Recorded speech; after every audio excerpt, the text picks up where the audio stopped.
Welcome to Newsfirst Prime Time Sunrise.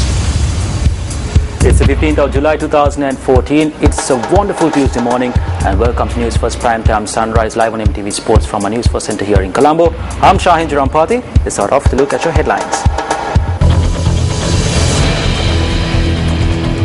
President Rajapaksa says that the culture and civilization in the country is based on agriculture. University Grants Commission responds to allegations on the suppression of students. 80 schools which were closed due to the strong winds in the Badulla district to be reopened today. UK Foreign Secretary William Hague steps down from his post in a surprise move. Now for those stories in detail, President Mahinda Rajapaksa says that the culture and the civilization of this country is based on agriculture. The President made this statement during his visit to the Fruit Crop Research and Development Centre in Kananvilla, Horana. The inauguration of the Fruit Promotion Week took place at the Fruit Crop Research and Development Centre in Kananvilla, Horana yesterday. A group including Ministers Basil Rajapaksa, Lakshman Abeyewardena, Nirmala Kuthalawala and Parliamentarian Vidura Wickramanayake were present at the occasion.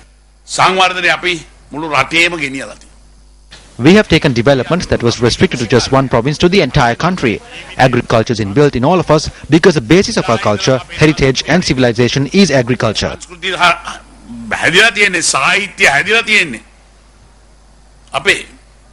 The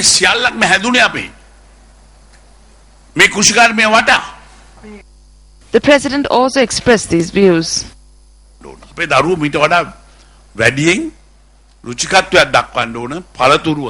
Our children must like fruits. When I visited Royal College recently, they introduced an energy drink. When we say energy drink, children tend to drink it. Then I said I would also like to try it, to see it was cola kanda. We have lost value in our things, but now we have started to value what is ours. We must remember that this is our country. අපිට අපේ දේවල් ගැන වටිනාකම නැති වෙලා. දැන් අපිට අපේ දේවල් ගැන වටිනාකම ඇවිල්ලා තියෙනවා. අපි හිතන්න ඕනේ මේක අපේ රට. මේ අපේ භූමිය. මේ අපේ දේවල්.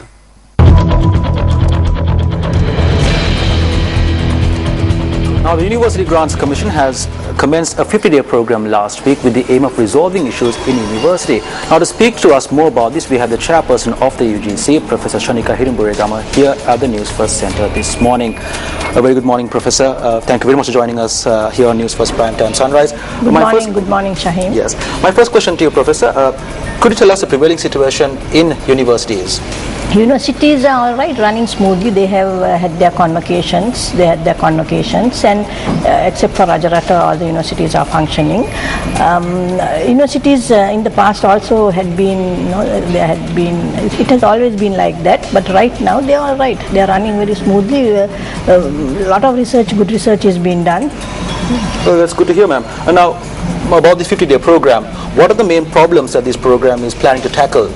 In fact, we decided to go visit universities because otherwise every time the officers or the students, they come and meet us. So we thought we'll visit the universities.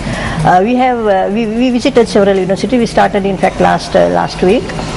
We discussed with every sector. We discussed with students, the non-academics, academics, the administrators, and we saw there weren't very many big issues. For example, in fact, we were looking for short-term and long-term problems.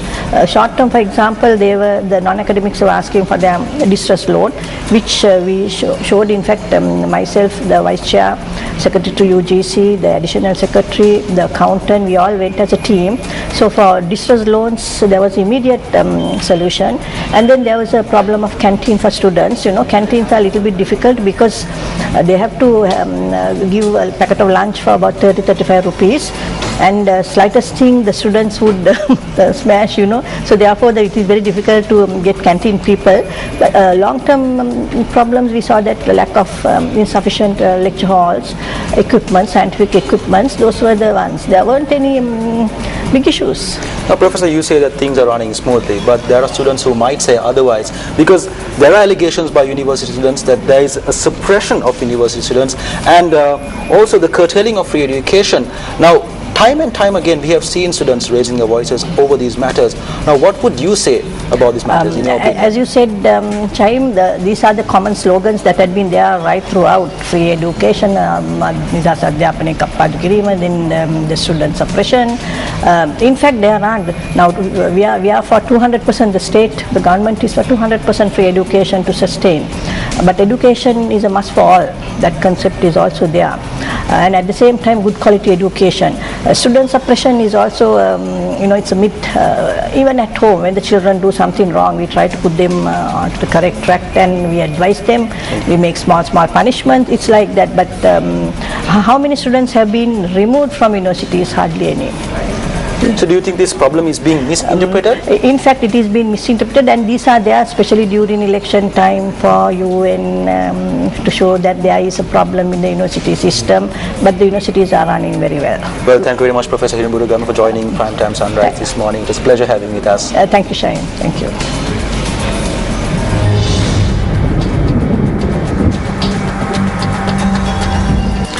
Well, 80 schools which were closed due to the strong winds in the Badulla district will be reopened today. District Secretary of the Badulla district, Rohana Kirti said that the schools in the Haldamulla and Valimada education divisions will be reopened. He said that 7 schools in these areas have been damaged due to strong winds and that measures have been taken for reconstruction activities. Now, meanwhile, crops have been damaged due to the strong winds experienced in the Central Hills. Newsfirst contacted District Secretary of Newara earlier, Deepishik Kumar Siri, for more details in this regard. In Newara area, vegetables and flowers are grown inside greenhouses. Due to the wind situation, these greenhouses have been destroyed. Meanwhile, Chena cultivations in certain areas have also been destroyed. Winds are very bad when it comes to potato cultivation. It is impossible to engage in potato cultivation in weather conditions such as this. Officials are collecting data on this matter. If the farmers have insured themselves with the agrarian insurance scheme, we could directly get involved in providing relief.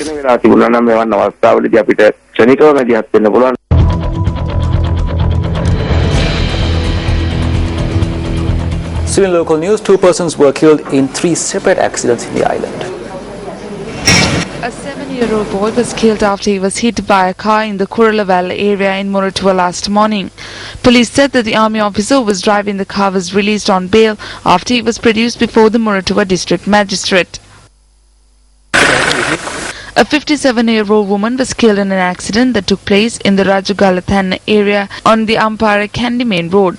Our correspondent noted that the van that was flying from Colombo to Ampara had been travelling in high speed and had run over the victim. Meanwhile, 4 persons were injured when a van and a bus collided in the Serukale area on the Chilo-Onamaduwa road last afternoon. Our correspondent noted that the injured were admitted to the Onamaduwa Rural Hospital and were later transferred to the Chilo Hospital. And with that, we wrap up this edition of Newsfirst Primetime Sunrise. It is a pleasure having with us. For the Newsfirst team, I'm Shanj Rampati. Coming up next on MTV Sports is Good Morning Sri Lanka. Hotline 0114 896 896. www.newsfirst.lk. Feedback at newsfirst.lk.